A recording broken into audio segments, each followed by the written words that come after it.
열왕기상 22장 40에서 53절 말씀입니다.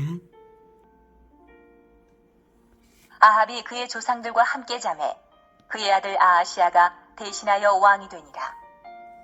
이스라엘의 아합 왕 제4년에 아사의 아들 여호사밧이 유다의 왕이 되니 여호사밧이 왕이 될 때에 나이가 35세라. 예루살렘에서 25년 동안 다스리니라. 그의 어머니의 이름은 아수바라 시리의 딸이더라.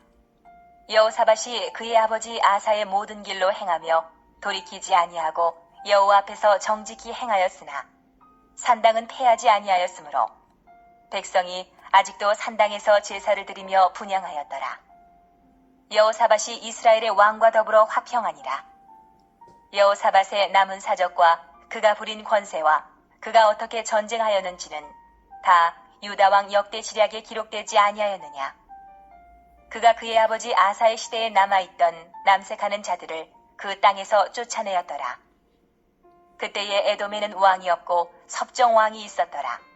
여호사밧이 다시스의 선박을 제조하고 오빌로금을 구하러 보내려 하였더니 그 배가 에시온 게벨에서 파선하였으므로 가지 못하게 되매 아합의 아들 아하시아가 여호사밧에게 이르되 내 종으로 당신의 종과 함께 배에 가게 하라. 하나 여호사밧이 허락하지 아니하였더라.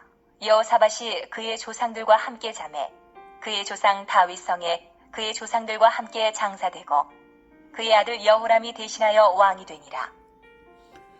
사랑하는 형제 여러분, 11월 7일 월요일 새벽 묵상에 오신 것을 환영합니다. 39절까지에서는 아합이 하나님의 예언대로 성취되어서 비참한 죽음을 당하는 것을 보았습니다. 열왕기상 16장 29절부터 시작된 아합의 행적이 22장까지 길게 이어진 것이 특별한데요. 그만큼 아합의 악행이 극에 달했기 때문이기도 하지만 엘리야와 미가야와 다른 선지자들의 활동을 통해서 하나님이 어떤 분이신지를 강조하여 드러내신 것입니다. 아합 왕의 통치 기간 중에 남유다의 왕위는 아사의 아들 여호사밧이 이었습니다. 열왕기는 동시대의 남북 왕국의 왕들의 행적을 번갈아 소개하고 있어요. 그래서 주전 853년까지 북이스라엘은 여로보암, 나답, 바사, 엘라, 시므리, 오므리, 아합, 아하시아 이렇게 8대 왕까지 왕조가 3번 바뀌었고요. 남유다는 르호보암, 아비암, 아사, 여호사밧 4대 왕까지 왕조는 다윗 왕조가 계속 이어집니다. 이제 남유다 제4대 여호사밧 왕의 행적을 소개하고 있는데요. 역대하 17장에서 20장을 보면 여호사밧은 25년간 통치하면서 신앙 부흥 운동을 전개하고 군비 확장 및 재판 제도를 체계화하는 등 수많은 업적을 쌓았습니다. 그런데도 열왕기는 그가 여호와 보시기에 정직히 행하여 남색하는 자, 즉 음란한 행위로서 종교 행위를 하는 자들을 추방하고 또 하나님의 말씀에 순종한 사실만을 간략하게 언급합니다. 세상적인 업적보다 어떻게 하나님과의 관계를 유지했느냐 하는 점이 열왕기 기록자 입장에서는 중요했기 때문입니다. 바벨론 포로 시절에 남북왕국 시절을 돌이켜보면서 회개하는 관점으로 썼기 때문에, 즉 선조들의 어떤 죄 때문에 우리가 이방인의 노예가 되었는가를 살펴서 그 죄를 끊고 하나님과의 관계성을 회복하고자 했기 때문에 인간의 업적보다는 하나님과의 관계성을 위주로 말한 것입니다. 여러 개의 관점으로 볼 때 여호사밧은 여호와 보시기에 정직한 것은 사실이지만 그렇다고 완전한 것은 아니었습니다. 부왕 아사와 마찬가지로 산당을 그대로 이제 둠으로써 산당을 그대로 둠으로써 이후에 우상숭배의 여지를 남겨두었고요. 하나님의 뜻을 묻지 않은 채 이스라엘 왕 아합과 군사 동맹을 맺었고요. 또 아합의 아들 아하시아와 상업적 동맹을 맺음으로써, 상업적 동맹은 이제 49절에 나오는 부분이에요. 네, 상업적 동맹을 맺음으로써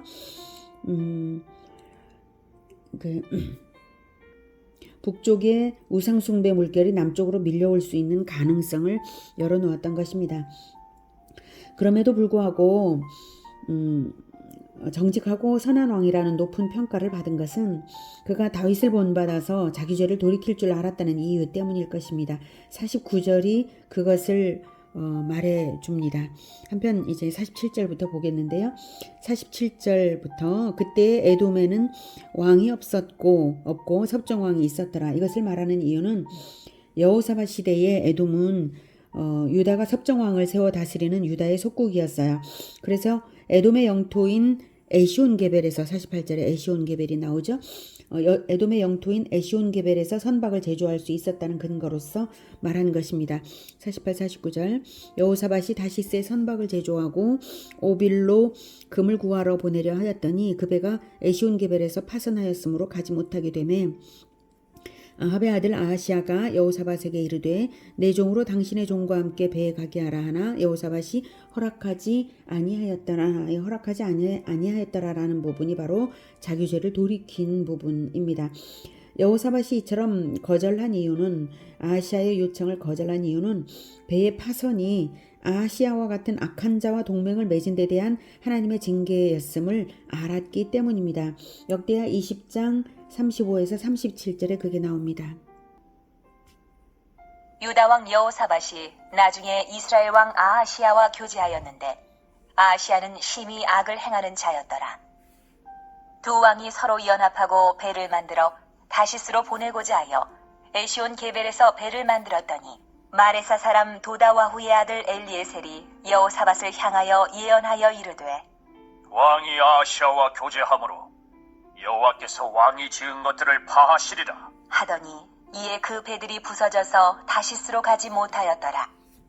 네, 이렇게 여호사밧의 행적이 이렇게 이런 하나님의 경고하심을 받아가지고 회개하여서 그 죄를 버렸다라고 하는 것을 보여주는 것입니다. 여호사밧의 아들 여호람이 왕위를 이어받아서 유다의 왕위 순서는 르호보암, 아비암, 아사, 여호사밧, 여호람 이렇게 제5대 왕까지 되었습니다. 여호사밧이 부족했던 것은 산당을 없애지 않은 것이고요. 여호사밧의 중요 실책은 북이스라엘 아합 가문과 친교한 것인데요.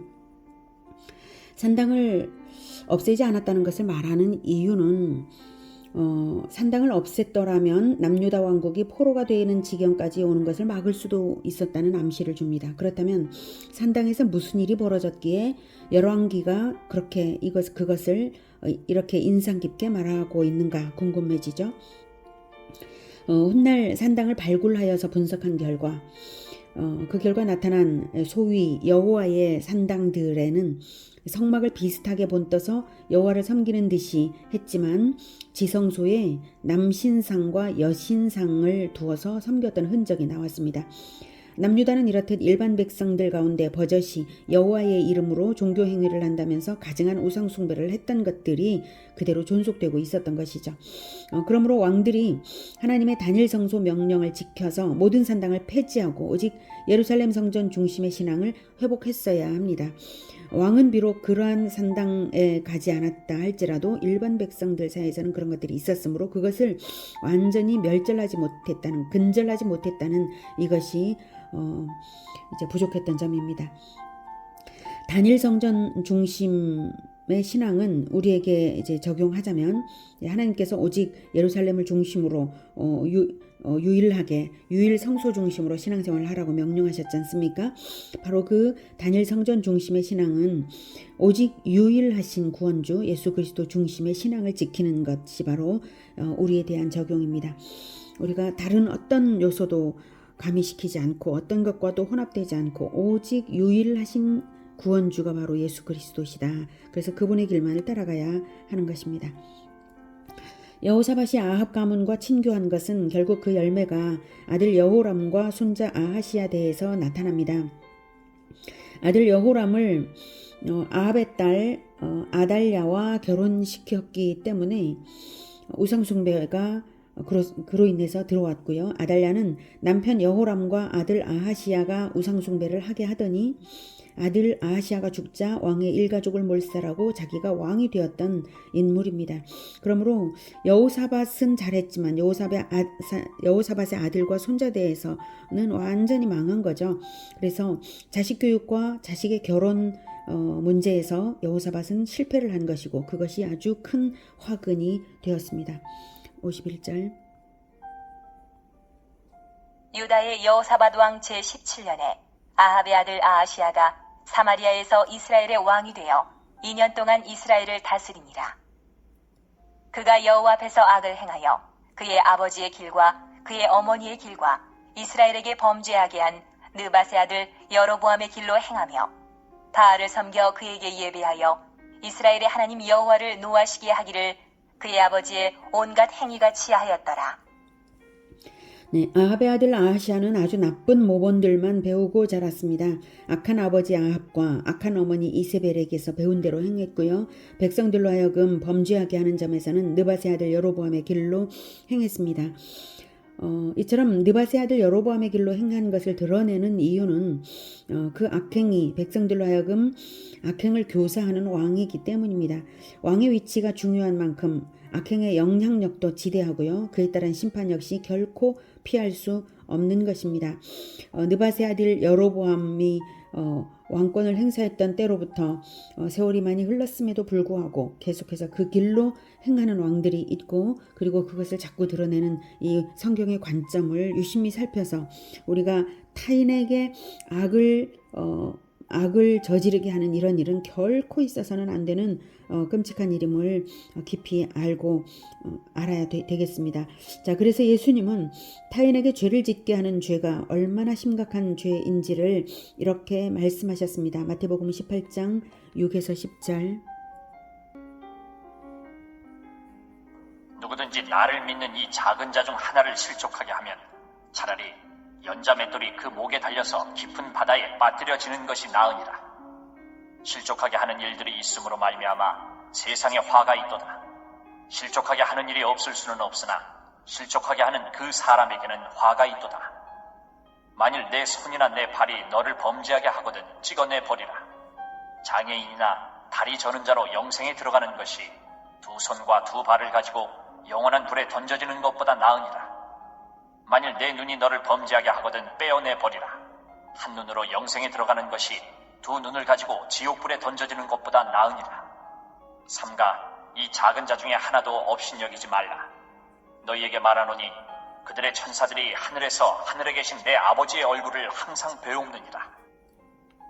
네, 이렇게 죄를 짓게 하는 그 부분, 실족하게 하는 것, 이것으로 세상에 재앙이 있는 것입니다. 뭔가 큰 사건이 벌어지고 큰 재난이 있으면 누군가가 사람들을 실족하게 하는, 범죄하게 하는 일들이 있어서 그렇다라고 하는 것을 우리가 알아야 합니다. 실족하게 하는 일, 범죄하게 하는 일, 이런 일로 인해서 재앙이 있으므로 차라리 네 손이 그러면 네 손이라도 잘라버리라 라고 할 정도로 예수님께서 말씀하신 것은 무슨 뜻이냐면 하나님께서 그렇게 하시겠다는 뜻입니다. 범죄하게 하는 자를 내가 잘라내버리겠다, 이런 뜻이라는 것을 우리가 깨달아야 합니다. 오늘은 남유다 여호사밧과 북이스라엘 아하시아의 행적을 통해서 배웠습니다. 여호사밧을 통해서는 개혁을 하되 온전히 해야 한다는 것, 즉 개혁의 중심은 오직 유일한 구원주 예수 그리스도 중심이어야 한다는 것과 자식 교육과 자식 결혼에 있어 이 중심을 가지고 적용해서 정결한 가문을 이루어야 한다는 것입니다. 교육과 결혼이 무너지면 다 무너지는 것입니다. 아하시아는 교육과 결혼이 하나님을 떠날 때에 가장 저주받은 악행, 백성을 범죄하게 하는 악행을 하게 됨을 보여주는 사례입니다. 오직 예수 그리스도 중심으로 날마다 자기 자신을 개혁하면서 특별히 교육과 결혼에서만큼은 결코 양보 없는 실천으로 진정한 명문 기독교 가문을 이루어가는 우리 모두가 되기를 기원합니다. 기도하겠습니다. 하나님, 우리가 아무리 잘 되어도 우리 자식이, 우리 후손이 재앙을 당한다면 우리가 잘된 것이 아무것도 의미가 없습니다. 하나님, 우리는 교육과 결혼에 있어서 결코 양보하지 않고 오직 예수 그리스도의 뒤를 따르면서 나아가겠습니다. 예수님께서는 결혼조차 안 하시고 오직 하나님의 말씀으로 12제자를 낳아 자기 생명을 주시면서 그 길을 따르게 하셨습니다. 하나님, 우리가 예수님의 그 모본을 따라서 어떤 다른 세상의 악한 것을 끌어들이지 않고 그 모본을 따라서 교육하도록 도와주시옵소서. 우리가 그렇게 하겠습니다. 그리고 자식들의 결혼, 후손의 결혼에 있어서도 올바른 가르침을 주겠습니다. 주님 도와주시옵소서. 우리의 모든 가문들이, 공동체들이 진정 기독교 명문 가문들이 다 될 수 있도록, 그래서 진정 고귀한 가문들로 드러나서 산 위의 동네처럼 숨겨지지 못할 산 위의 동네처럼 온 세상에 드러나는 그러한 자들이, 그러한 가문들이 다 되게 도와주시옵소서. 예수 그리스도 이름으로 기도드립니다. 아멘. 이어지는 시간은 개인 기도 시간입니다.